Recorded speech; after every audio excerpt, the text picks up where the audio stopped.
everybody. Welcome to the BackStory podcast. I'm very honored today to start doing some more interviews with people that I think you guys would be very interested in hearing from. We just happen to have on our staff a person who is a birth doula, and we also have a person who's a death doula. So today I get to interview the death doula, who also happens to be a very good friend of mine for many years, Gail Harris. So Gail, welcome. Glad you're here. Thank you. Thank you. Gail was involved a lot with helping me produce the book, Crossing the Veil. She's been really active in this work quite a bit, and she's been a volunteer here at Espavo for many years now. So she's been a part of the team for a long time. I'm really honored to have you here, but you've kind of split off and go in a really unique direction, and you've been the executive producer of a very important movie that I'd like to you'd like to tell about, and then we'll talk about the whole death doula process and the importance of it and what you're doing with that. So tell me a little bit about this movie. Well, speaking of backstories, I should probably give you the backstory as to why I even got involved in the movie. And that was years ago, many years ago, actually, in 1999, I became very interested in the whole concept around conscious living. And so I created and produced a series for public television in the United States, PBS, called Body and Soul. And it was all about ways in which people could live more consciously. And then after that, there was a long pause in being able to do that kind of work directly. But I found myself moving with my husband to Asheville, North Carolina, had gotten a nudge to go there. Wasn't really sure why, but thought, okay, I seem to be getting this nudge. And as it turned out, Asheville, North Carolina is the site of a place called the Center for Conscious Living and Dying, which did seem to be a pretty interesting connection to my logical next step to my work around conscious living. And the center was founded by the experience of its founder, Dr. Aditi Sethi, who was originally a palliative care physician, who was summoned to the bedside of a young man named Ethan Sisser. Ethan Sisser was a 36-year-old yoga teacher and masseuse, and he, at age 36, was diagnosed with a terminal brain cancer. Now, when you mean palliative care, that's end of life? It's end of life care. Okay, good. Yes. And Ethan was told that there was nothing they could do, that they tried surgery and that didn't work, and chemo wouldn't work, and basically they said, go home and get ready to die. Dr. Sethi, who was his palliative care physician, was tremendously impressed by what he had done already in his young life. After he got this death sentence, he decided that he was going to cherish every single moment of his life. He was going to live it with as much positivity as he could. He shared his journey for months on social media, and so there were thousands of people around the world who were following his journey all along the way. And then for the last 2 weeks of his life, he wanted it to be documented. So Dr. Sethi had a friend in California who was a documentary filmmaker. She called him up. He got on the next plane, and so he recorded the last 2 weeks of Ethan's life. Wow. And the other thing that happened in the midst of all of this, Ethan not only wanted to share his journey, but he did not want to die alone. He did not want to be afraid. He wanted to be surrounded by love, if that were possible. He didn't know if it were possible. Dr. Sethi summoned a group of caregivers to be at his side. And that's what makes this film so powerful. Wow. Because here are these people who came in. One of Aditi's friends had a house overlooking the Blue Ridge Mountains in western North Carolina, just outside Asheville. And she brought in her caregiving friends, some of whom were hospice nurses, some of whom one practiced in traditional indigenous medicine, who brought that. There was a rabbi, there were various, all kinds of spiritual leaders who came in to be part of this and to be with him on this journey. And it's so amazing as you watch this film because they didn't know him, he didn't know them, but the Oh, love in that room was palpable, and it's it continues in his journey until his last breath. And the first time I saw this film, it completely blew me away. I thought everybody everywhere should see this. And when I was invited to become an executive producer, I thought, okay, I've never produced a movie before, but I've certainly been involved in television, yep. and maybe they're not that different. And so that has been my work in bringing Ethan's story to as many people as possible. And because of Ethan's experience, it gave Dr. Aditi Sethi the impetus to found the Center for Conscious Living and Dying. And as I said a moment ago, it's now there, it's on the ground, it's on 6.5 beautiful acres in suburban Asheville, overlooking the Blue Ridge Mountains. There are Wow. 250 volunteers who come in and take shifts. There are now 3 people at a time who can be cared for at the center. And it is starting to get some real attention. And I was part of the first official end of life doula class. There's the second one that's happening now. Mine started last spring. Amazing. So that's a big backstory. I'll let you pick that up That's the wherever you like, backstory. Steve. So the center is open now. It was open as a result of doing the movie. Is that what? Wow. Yes, yes, this whole experience led Aditi. She had felt since she was a teenager. Right. Her father was a physician. She went to medical school, became this palliative care hospice physician. And she just looked at the way that most people die these days with, to the sound of beeping hospital monitors. Right. And the last touch is from somebody wearing latex gloves. And she Yes. just looked at that. And she is a very heart-centered person and said, we've got to do better than this. And so when Ethan came along into her life and she was able to summon this group of caregivers to work on, all right, what might this model look like? How might we be able to do this and help people make a more peaceful passing? That's And amazing. that led to the acquisition of the property. As I say, 6.5 beautiful acres. There is a home on it that now has been restored to have 3 suites in the lower level. The upstairs part is still a house. Families can come and stay in the house, and the families, if they wish to stay there, pay for their room and board, but the person who's being cared for is cared for completely free of charge. Oh, that's wonderful.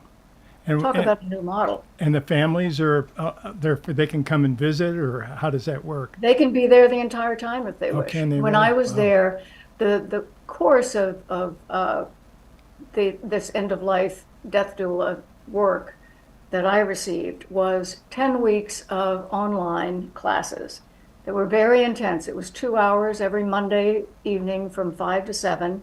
And each of these classes required about 4 to 6 hours of prep. Wow. A lot of reading, watching films, uh, contemplating what all this means to you, what your experience brings to bear to this whole thing, because this can be very gnarly, difficult material for many people. And part of the real strength of the program, I think, is educating us that That's it. people used to die in community, surrounded by family.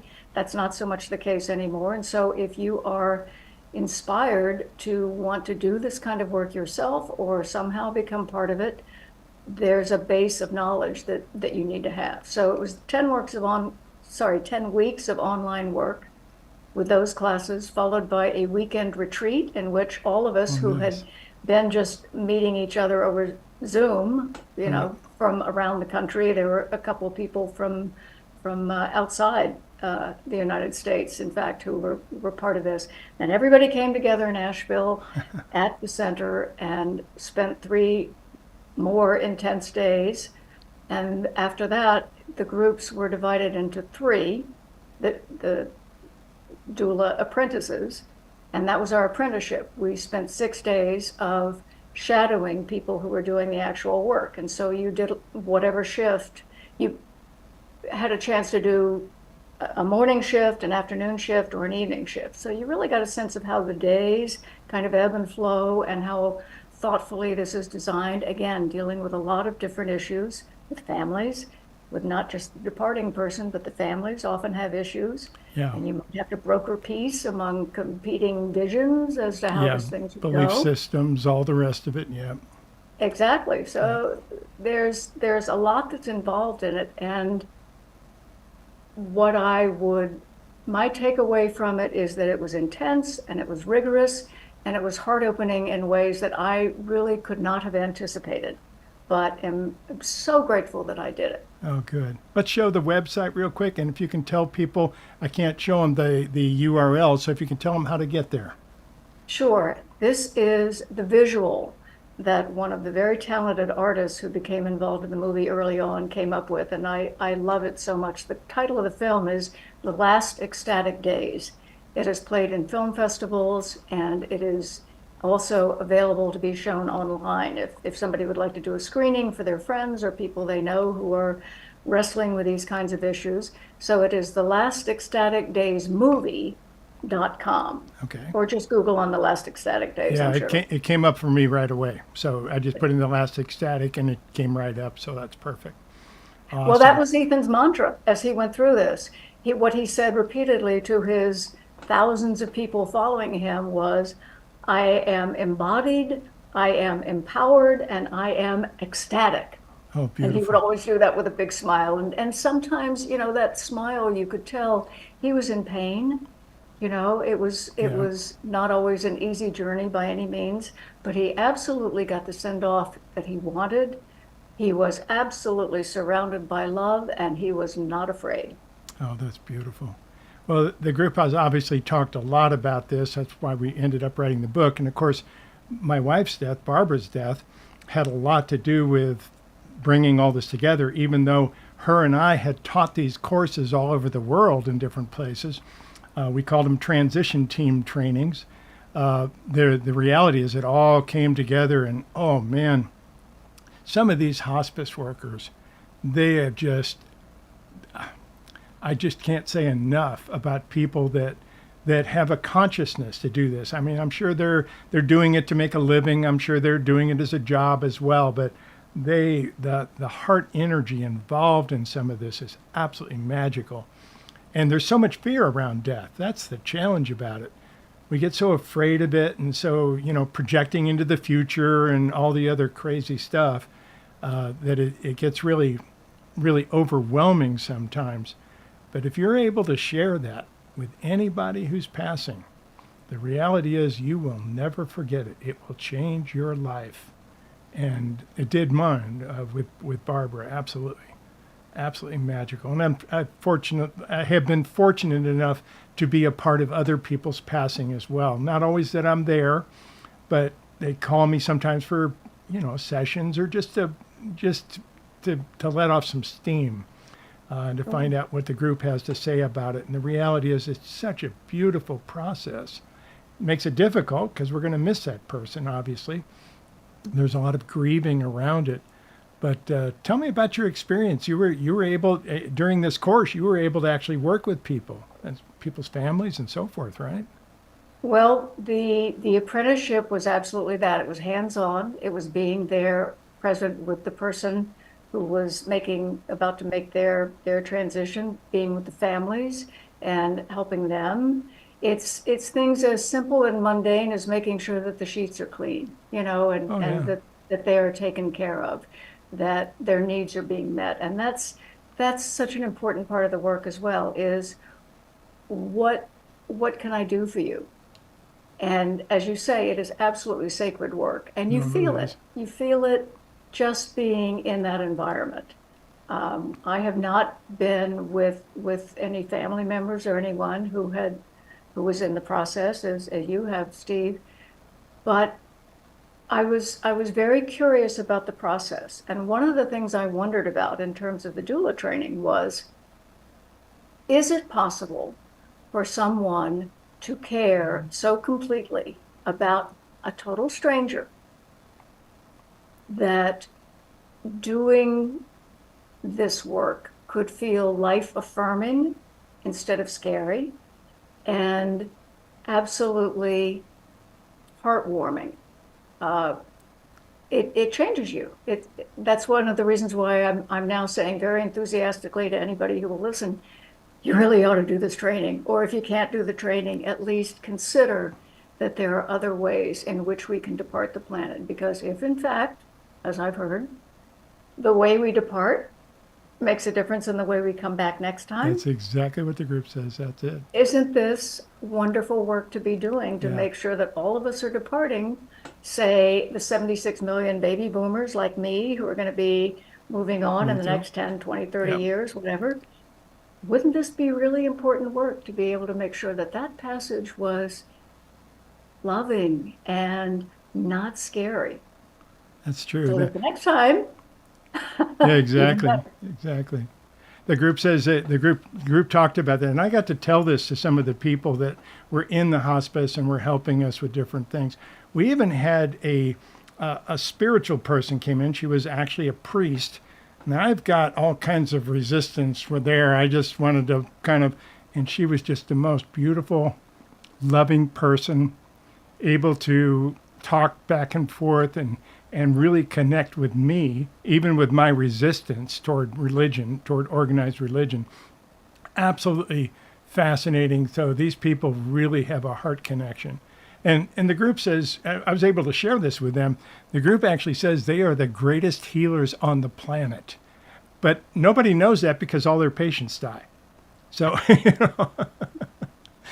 Well, that is certainly true. And in fact, the director of education for the doula program at the CCLD, the Center for Conscious Living and Dying, is this amazing woman, Hannah Fowler. She's a longtime hospice nurse, and she designed this program of doula training for that I was in, and that will be an ongoing work that happens. And she brings all the right heart and sensibilities to it, because I agree that, that there also are people from hospice who come in. I often get the question, what's the difference between what a doula does and what hospice does? There are hospice nurses who would come in, and still do, obviously, as an ongoing part of this program at the center, to check on the patients who are there, the residents who are there, and they, I agree. I mean, it's wonderful, the work that they do. yeah, The difference is that the hospice folks came in and they had their list of things that they needed to do. right. And it was very precise, and it was lovely. And you could see that these people are deeply invested in the value of their work, as they should be. The difference between that and a doula is that the doula's there pretty much 24/7. I mean, they certainly are at the center. There are shifts of people who are there 24/7. And in home care, it varies, depending on where you are and what, if you wanted to have a doula come into your home, it's Right. just, it depends on how they work. But that sort of ongoing, literally to be there and hold the hand of the person, if that's what they want, Yeah. to dab balm on their lips when they get chapped, to do whatever needs to be done, to keep the family calm, to make sure their favorite music is being played, to make sure there are flowers in the room and candles if that's what they want, to really make it a sacred process instead of a sterile one. That's true. When Barbara was passing, she was in so much pain, she had to have morphine. So she seemed to go out completely. She wasn't consciously there, but she was there. You could not only tell it, but what we did during that 3 days that we had, probably about last 2 days, she was completely knocked out on morphine. But during that time, we were calling everybody. And we'd get her brother on the phone. The moment her brother started talking, she'd smile a little bit, just a little bit. You could tell she heard. You could tell she was in there. And we just talked to her the whole time. Absolutely. It was very, very, very magical. Very beautiful. All right, you're going to get me going now.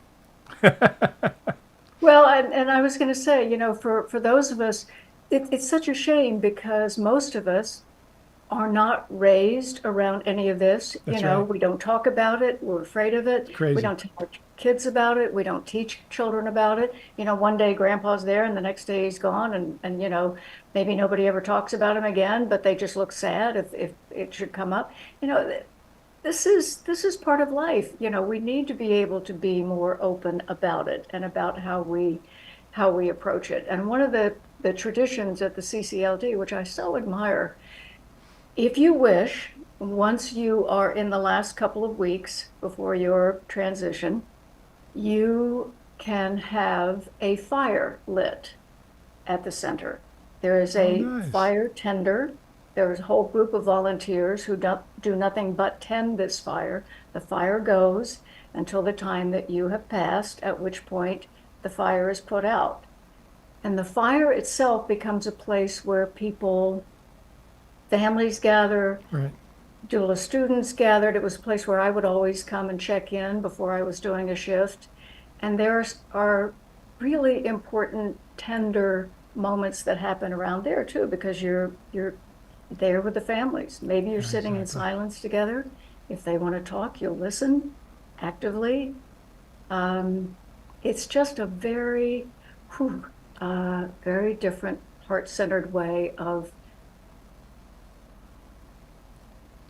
giving our loved ones a peaceful passing. That's it. Graduation, Yeah. absolutely. Yeah, loved ones or complete strangers. And Yep. and that's the thing that I really did find interesting. You really do get involved with folks. You never saw them before, Yep. but the person and their passing and everything that goes on around that really becomes important. That's magical. That's magical. So you yourself are not doing this work professionally, is that what I understand? You have so many things going on in your life. I know do. you. I know you don't, but so you don't actually do that. You don't have a business card where people can call you or something of that nature. I do not, but if you're interested in doing the training, I would certainly encourage you to call the Center for Conscious Living and Dying in Asheville, if that's something that you think you might like to do. The other reason I wanted to do it, quite frankly, in addition to, I thought if I'm going to be out talking to people about this movie and the importance of Right. it and what doula work is all about, I need to do it. I need to walk the walk. I need to be able to understand it as someone who has actually seen it, as opposed to someone who's just kind of looked at it from afar. So that was one of the reasons. And also one of the reasons is I'm in my 70s. I have friends and loved ones, and I will certainly be able to be there for them in a different way, in a very different way than I would have before, because I won't be afraid. I will feel much more confident about how I can be helpful to them and to anyone else. So, just kind of selfishly, I wanted to know what to do. Absolutely. But even beyond that, if I were to be asked, it's sort of like officiating a wedding. You Right. never think of yourself as being somebody who might do that. But if somebody you love asks you to, of course you're going to be there. That's magical. Yes, I've done a few weddings myself, and I don't advertise them. I know exactly what you're talking about. That's beautiful. Yes, this is something the group says over and over in channel. They said every one of you is not only going to die, but you're going to experience other people's deaths several times in your life. Why aren't we teaching this in school? Why don't we? I mean, I understand we've got all sorts of this. These people think this is the way to do it. These people think this way is to do it. We've got all these belief systems that have different aspects of it. And I can't help but feel maybe that's part of the reason we don't broach those subjects in school, but they come up in school all the time. My fiance's a teacher. She has to deal with it on a regular basis with her high school students. Just, as neutral as you can with it, but to be able to be there with that. So, well, my dear, I'm really pleased about you doing this. I saw you get involved with the movie, and I said, oh, this is perfect, because you've done so much television work yourself with the work that you've done, especially with PBS, and quite a bit of the stuff that you've done. So it was really, really wonderful to see you get involved with it. But I never dreamed you'd actually take the course. That's magical. That is magical. Well, I I don't know what it was, Steve. I just felt this is something I need to do. And I am truly so grateful that I did it. Oh, And really? it's something that I encourage every time the movie is shown. It's interesting. I've now been moderating a panel on panel discussions several times, most recently for the Asheville Ideas Fest, which is a gathering of smart, interesting people from all over the country who come in to the campus of UNC Asheville Right. once a year, and it's 3 days of very interesting. It is an ideas festival, basically. And so this time, this past June, I moderated a panel discussion around issues of preparing for a graceful exit, how this can be a graceful exit. It doesn't have to be one where you're kicking and screaming and terrified. So this was to about 300 or 400 people who came to this. And Oh, then in the nice. afternoon, we did the panel discussion for about an hour and then broke for lunch. And in the afternoon, we came back and we showed the film. And there were people from the center who came and moderated discussions. There were small groups, kind of breakout sessions. And this happens at every public event that I've been to that has shown this movie, because people sit and nobody moves. Right. Nobody crinkles paper, nobody, heads for the exit. It's very powerful stuff. And we always make sure that there are plenty of Kleenexes for the breakout sessions afterward, because so many people really do have such issues around grief and loss and don't know what to do about it and don't know how to feel about it. And this notion of, oh, well, you'll get over it. We can do that better too.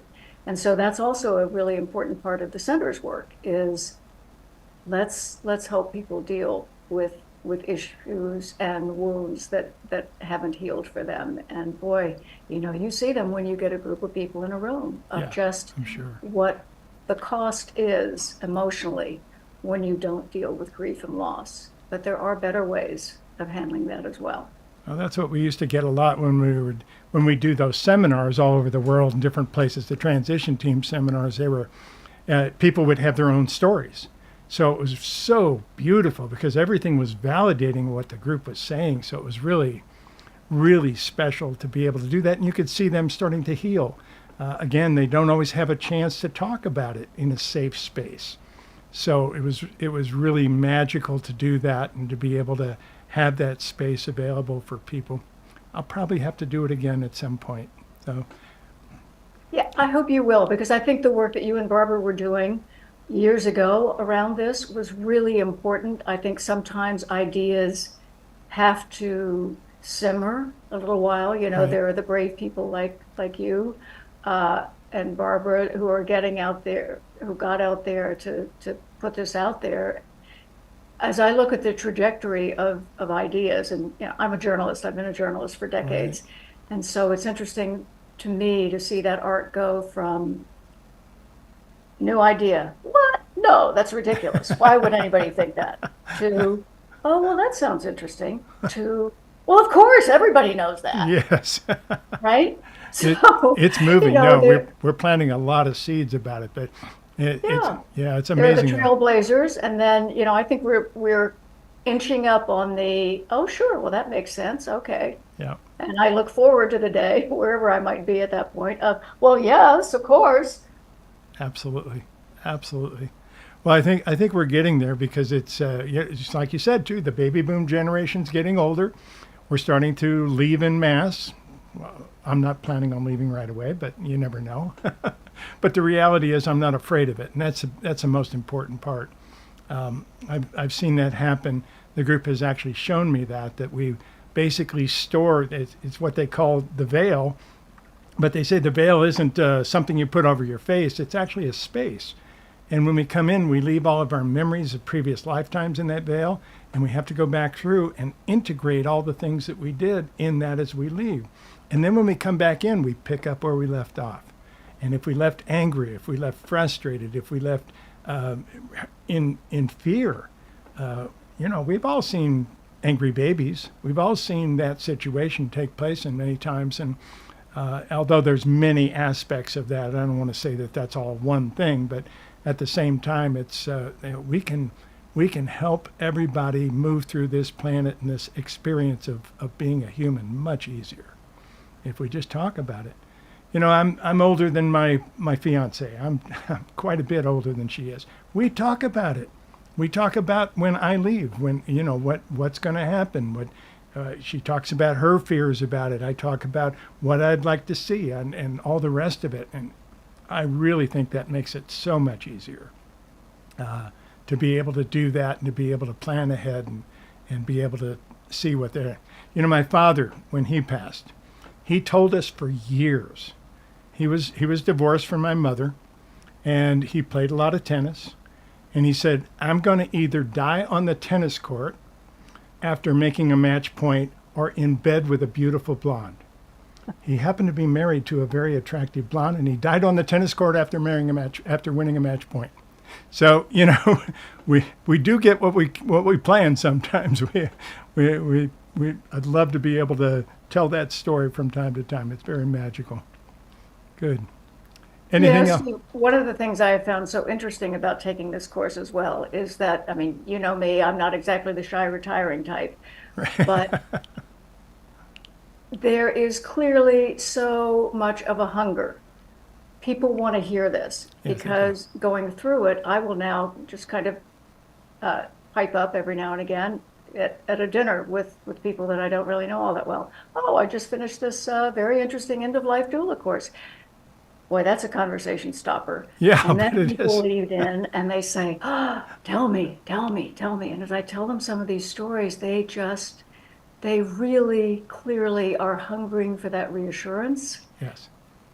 That it matters, that they matter. And that's part of what this training does as well, is that really, as a doula, part of your job is not just to kind of physically care for people, it's to emotionally care for them, so that they can have that ease and comfort that their life mattered, that they matter, that their wishes are going to be honored and acknowledged.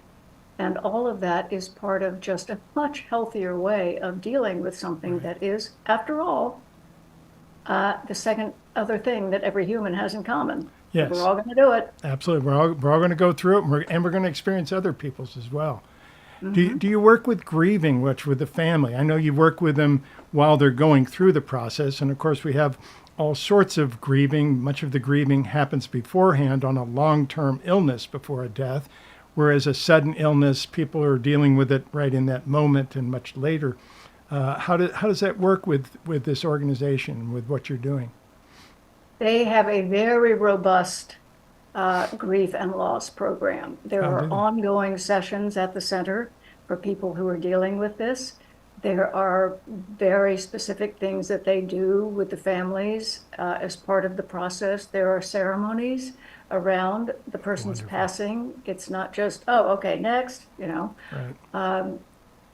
And that matters too. You know, again, this whole idea of, oh, well, you lost a beloved partner, you'll get over it, you'll be fine. And then a year later, really? You're not over it yet? No, you don't. I don't think you actually get over it. I think we integrate it. Exactly. I think we carry that forward with us. I hope I never get over it. And I hear from Barbara regularly, so her spirit's here. So, you know, that's amazing. I'm absolutely convinced that that's why I'm in love again too.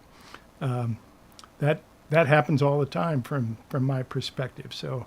It's absolutely. Very I'm pretty amazing. sure she's smiling and saying, well, that's yeah, right. Of course. What do you think? I was nudging both of you.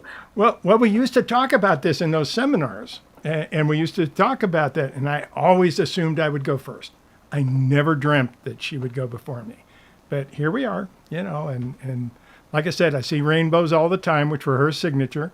And I find the feathers everywhere too, which were her other signatures. So it's been amazing. So we do it. Tell me the name again of the movie. The movie is The Last Ecstatic Days. The Last Ecstatic Days. Gail Harris. And that arose out of Ethan's insistence that he was going to be ecstatic and curious and interested right up to the end, and he was. Marvelous. What a gift he gave us. What an incredible gift. Gail, thank you so much for being here, Gail Harris. Thank you. You're an angel, my dear, and thank you for being such a part of our of our team all these years. You've helped us touch a lot of people. Well, Take care. Thank you again. And thank again, you. take a My look. pleasure. I've learned so much from you and the group over the years, and Barbara. Thank you. Thank you so much. All right, I'll return it to you now. So anyway, thank you for being here, everybody. Go take a look at that movie. It's an incredible gift that everybody can use, and it can really start to open up some conversations in your family and help people heal before they need it. Aspavo, everybody. Thanks for being with us.